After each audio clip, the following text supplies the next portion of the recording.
জয় যীশু। প্রভুর বাক্য বলে, মথি 5 অধ্যায় 3 পদ, ধন্য যাহারা আত্মাতে দিনহীন, কারণ স্বর্গরাজ্য তাদেরই।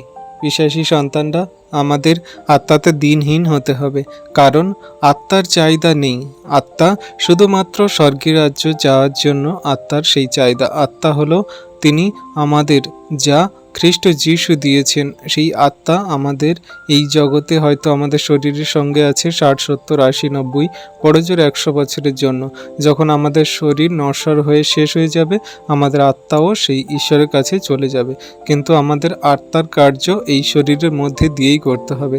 তাই আমাদের শরীরের চাহিদা, কামনা, বাসনা, খাওয়া দাওয়া, ঘুম বা নানান রকম সুখ ও বিলাস, কিন্তু আমরা যদি শরীরের মধ্যে থেকে আত্মার চাহিদাটাকে মানে অনন্ত জীবনের চাহিদাটাকে রাখি, তাহলে আমাদের এই জগতের কোনো খাওয়া দাওয়া, ঘুমানো বা আমাদের এই জগতের কোনো রকম সুখ অভিলাষের চাহিদা থাকবে না।